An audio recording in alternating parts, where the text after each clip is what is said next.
Hey guys, this is typical Merida here because this is a very old city. A lot of these buildings are built in the 1600s, 1700s. Very, very old. And a lot of them are abandoned. But behind the doors, whole other world. Check this out.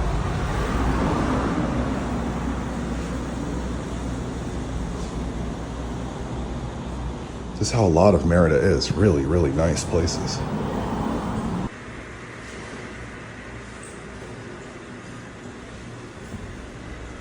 These old walls are actually centuries old. Isn't that something? And they still stand. I mean, they remodel the inside of these buildings a lot, but they're still the same buildings. Lots of plunge pools in Merida. Basically every house has one because it's very, very hot here. This is a 2-bedroom, 1 bedroom below, 1 up top. This is the river.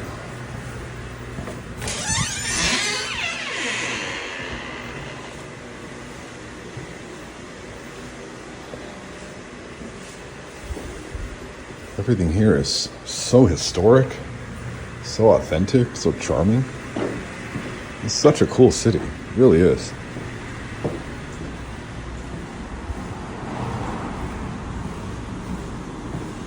And you come out of here in this modern world, and you're back looking at stuff that's centuries old. It's incredible. What's up, guys? I'm getting an early start today here in Merida because there's a bunch of content that I want to film, and the sun comes up super early here for some reason. It comes up at like a little after 5 a.m. So I'm already kind of getting a late start, but I'm going to get some coffee at one of my least favorite coffee places, Starbucks. But the reason I'm showing you guys this is probably the nicest Starbucks I've ever been to in the whole world, and I want to show you guys this. I don't know why there's such a nice Starbucks here, but I think it's pretty cool. So like everything else here, this building is very, very beautiful, first of all. So they've got this little library area here, and there's always a bunch of people meeting, studying, just doing their thing. And then you order down here, and then they've got these beautiful stairs taking you up to this whole other area. It's freaking nice, right?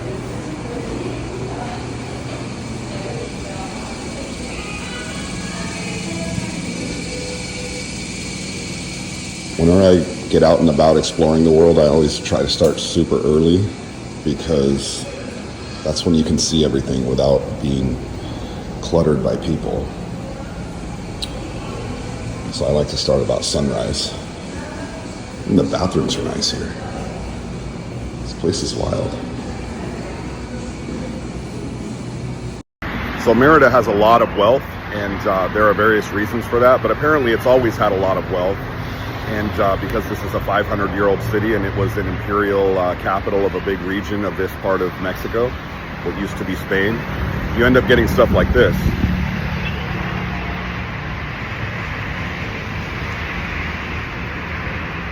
Beautiful, like Gilded Age era mansions, and they're all up and down this street, and they're actually all up and down this whole region.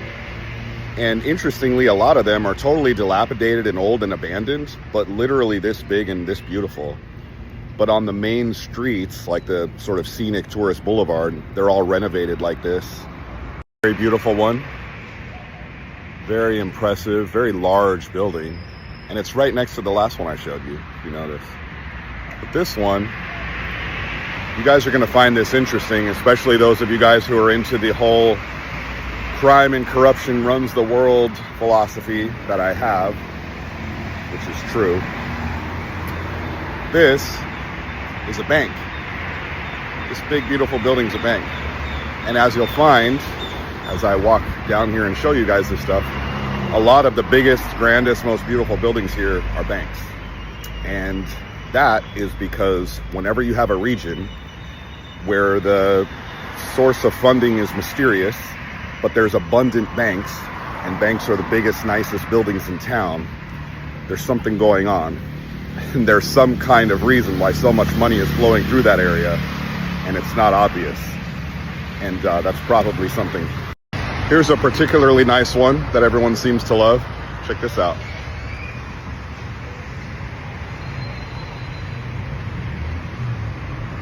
Grand.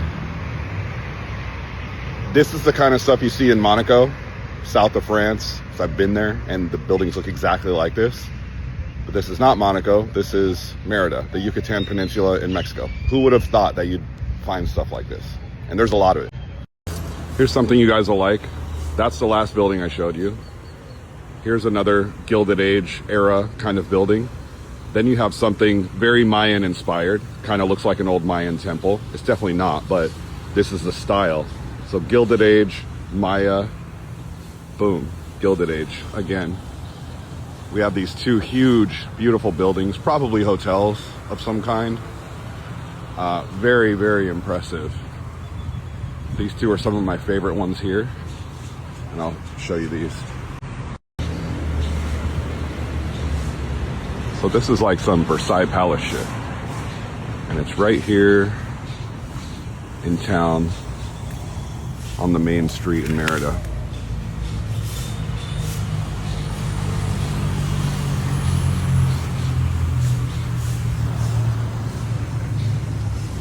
Very, very beautiful. Won't find anything like this in the US, that's for sure.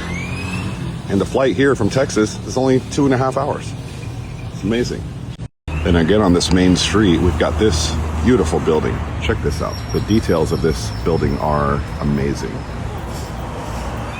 Very French, very kind of Parisian looking. And it's got this big lot.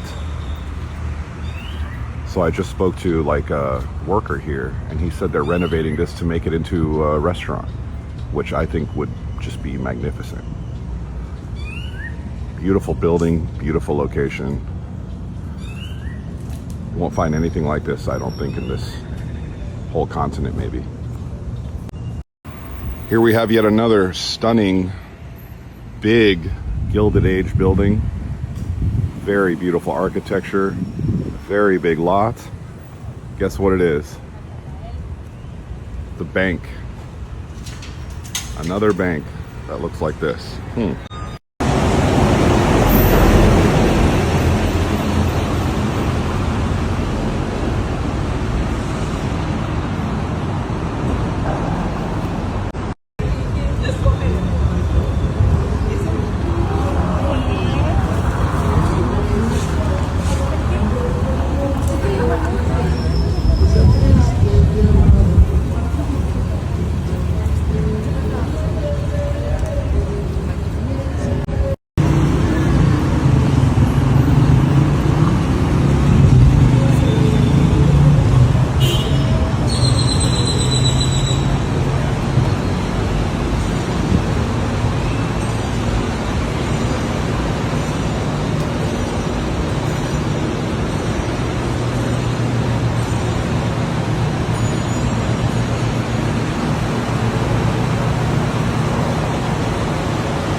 500 years old.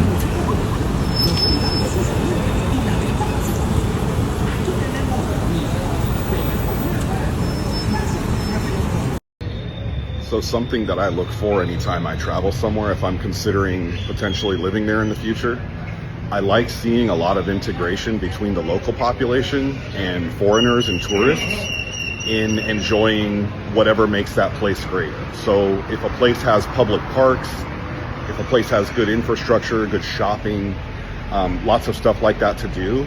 I like seeing when the foreigners and the expats with money are in the same places as the locals and doing, for the most part, the same things. They typically won't live in the same areas. That's not really something that I expect to see. But when they're leaving their homes and going out and enjoying life, doing stuff, I like it when they're all congregating in the same places, doing the same things. If there's a big disaggregation between the lifestyle that the wealthy foreigners have and the lifestyle that the locals have, I think that's kind of a bad sign, because you lack the integration. And then you have this dynamic where the wealthy foreigners are kind of living in like a bubble.